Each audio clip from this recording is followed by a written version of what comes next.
We have a soul, you know you need to know it, you know you need to know it, you do it, you know it, you need to know it, you know it, you do it. It's the know, it's known, it's the knower. Knowing the knower, the knows that you know it, you know what I'm saying? You know, all you know. Let's move on. Same thing. Everest is big. Ancient legends of Hyperborea speak of Rupes Nigra, the mythical mountain at the center of Watch your mouth, Everest son. is 5.5 miles high. Rupes Nigra was over 22. Look, if you say that again. Reaching the very edge of space. Rupes Nigra, the black rock at the center of the world. The old map strip. I got friends that are the Rupes Nigra. Also have been lied to about why there are tides. And I'm sure you're probably thinking there's no possible reason that there'd ever be justification to lie about why the tidal currents occur.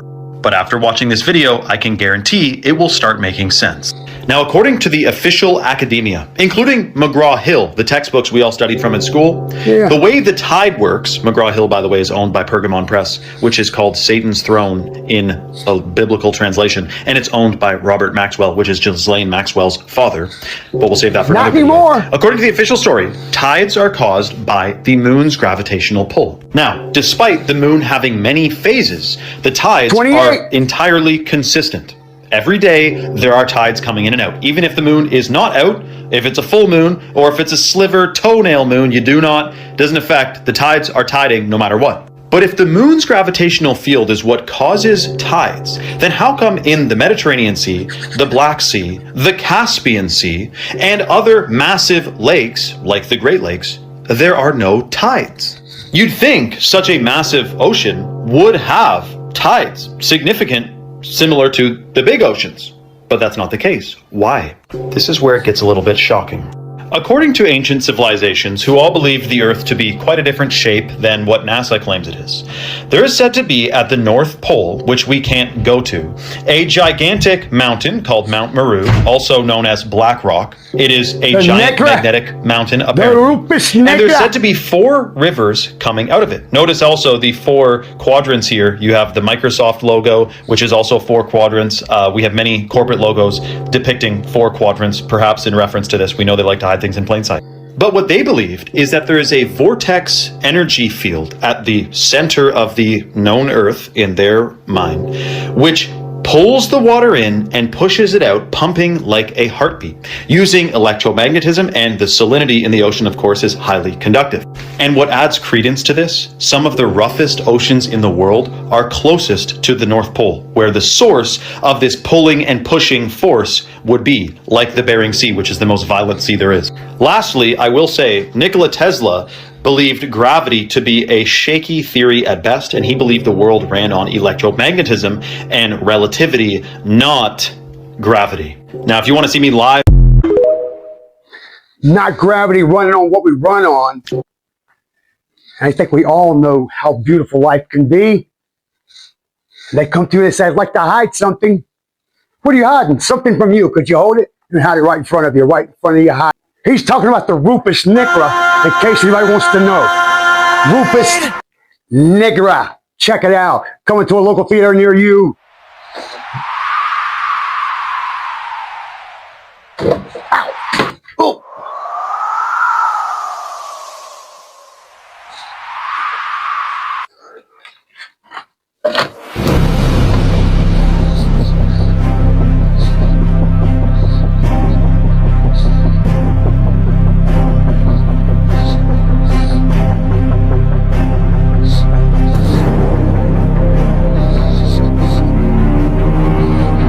The Rupes Nigra, that's the top of the world.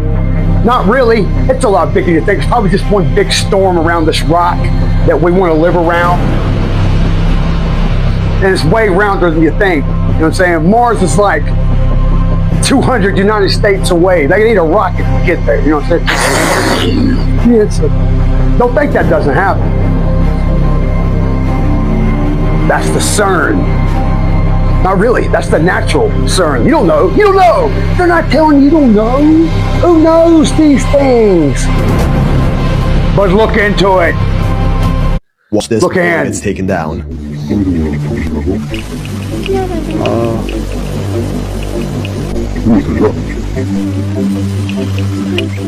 This video was taken by an undercover reporter who was allegedly arrested by North Korean police after it went viral and was sentenced to 10 years of hard labor for espionage. In the video, we see a 23-year-old homeless woman who says she's collecting grass to feed rabbits, lost both of her parents, and has no food for herself. She was found dead a few weeks later. Videos like these show us the harsh reality of life within the brutal regime of North Korea that they do not want us to see. Or do they? These leaked recordings are completely banned from leaving the country, and anyone responsible faces harsh consequences. But there was one Canadian man who ended up leaking their national TV broadcasts to the world by accident. This guy was messing with the satellites to scan for free sports in Canada when he came across this. Little did he know, he just hacked into North Korean state TV, giving us a glimpse of what they show to their people that we were not supposed to see. Every day, the national anthem and songs glorifying the country and their leaders played at 8 a.m. sharp. And then it just kinda kept on going and going. Hours of content of the country basically glazing itself and dissing America. There were also a couple of movies in there that watch this before it gets taken down. Check it out.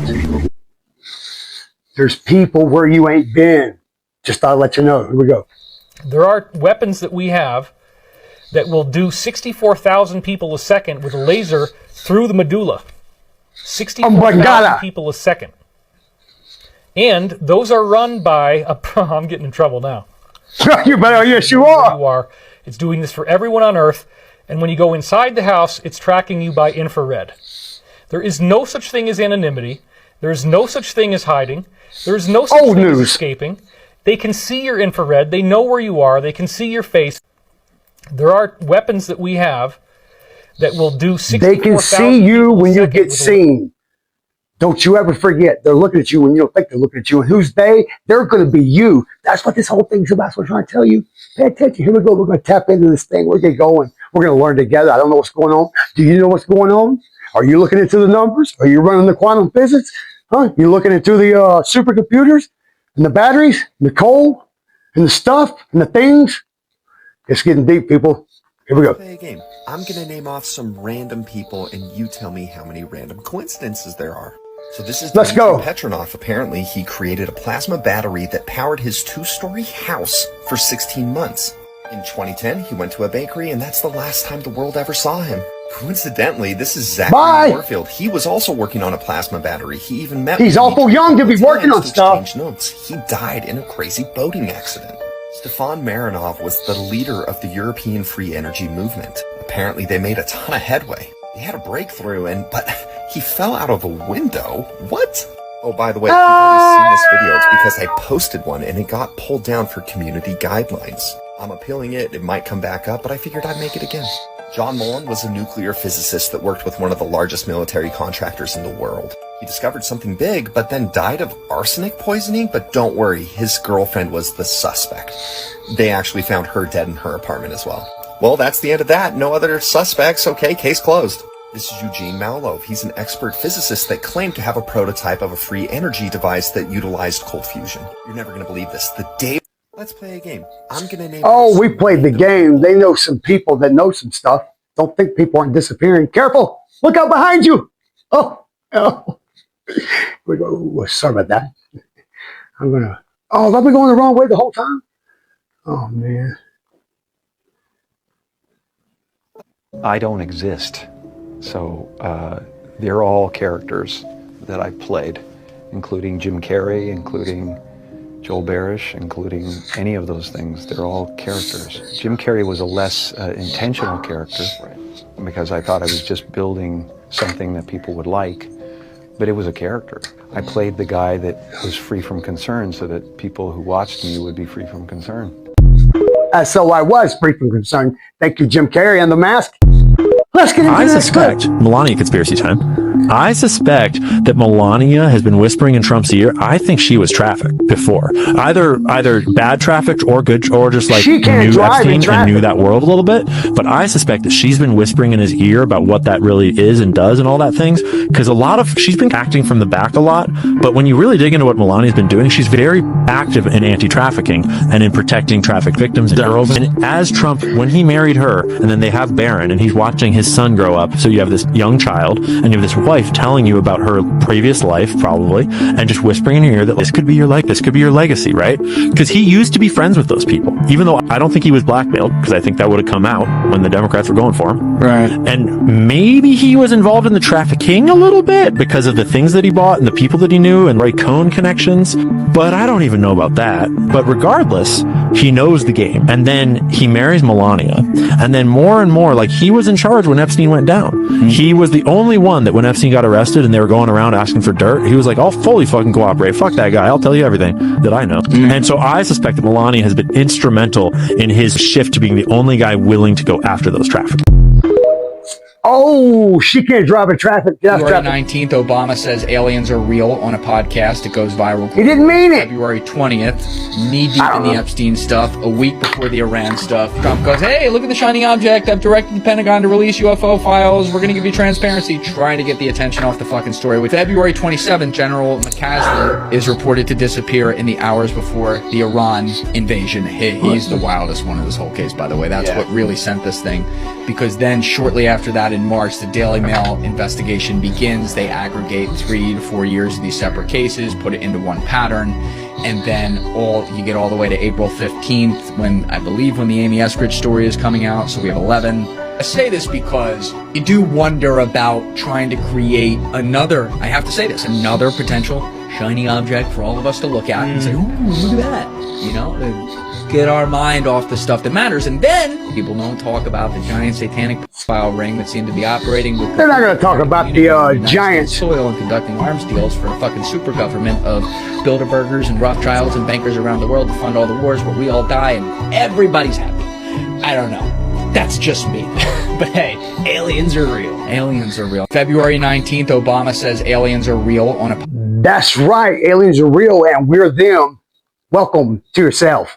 I was invited to a secret A-list celebrities party. There were things that happened at this party that were so dark and so terrible that I have been afraid to talk about it until now. This goes back to almost 7 years ago when I was living in Los Angeles. I was a struggling actress. I was working as a dancer at a club. At this club, we had a lot of clients that were high profile, especially in the music industry. On one particular evening, we had this very high profile client come in and request a VIP room. I knew that this celebrity had a preference for Latino women, so when he requested a VIP room and actually requested me, I was quite surprised. And I went to do this VIP with a friend of mine that I worked with, did our job, did our thing, and at the end, he gave us a business card with his assistant's name and phone number and told us to call that number if we wanted to party after work that night. I was so not down for this, but the friend that I had done the VIP with told me that she's gone to one of his parties before and that he lives in the Hollywood Hills, has a really cool house. I was really apprehensive on going, but the night was really slow at the club that evening, so we actually ended up leaving early. I was not much of a party person or a drinker, so I was completely out of my element. I was literally there just for the bag. The party at this guy's house was not big or anything. I would say that there were probably less than 30 people in attendance, smoking and doing things that you can imagine are happening at celebrity parties. But one thing I couldn't help but notice is that amongst the people were some very, very young looking girls. At one point I look at my friend and I tell her, hey, like, don't some of these people look like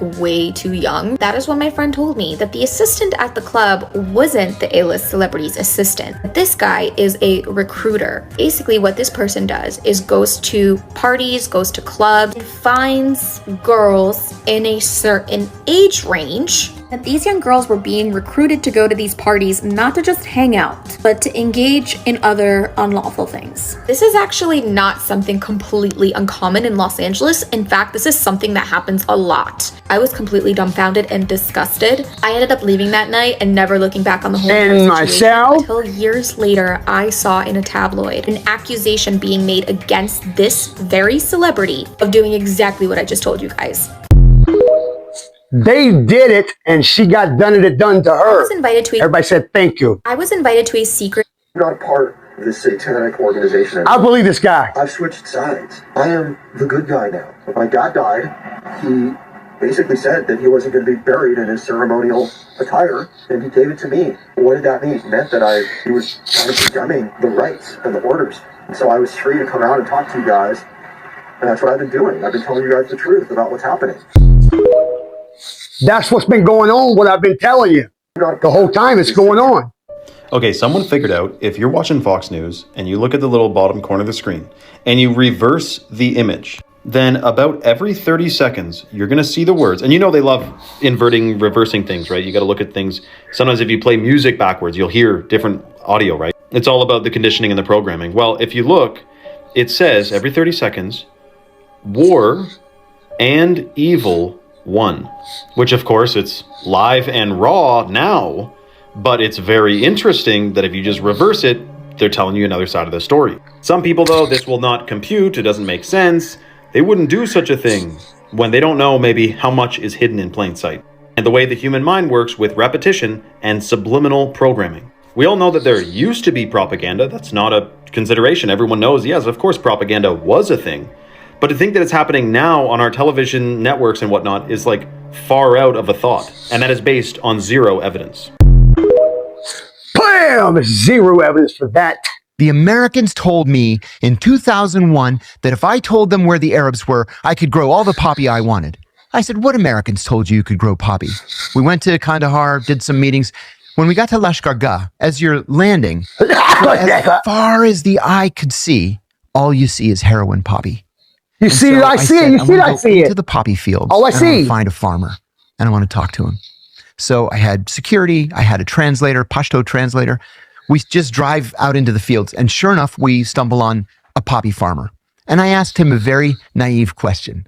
I said, instead of poppy, why don't you grow things that have two growing seasons, like tomatoes or onions or pomegranates? Right. And he goes like this. Oh. The Americans told me in 2001 that if I told them where the Arabs were, I could grow all the poppy I wanted. I said, what Americans told you could grow poppy?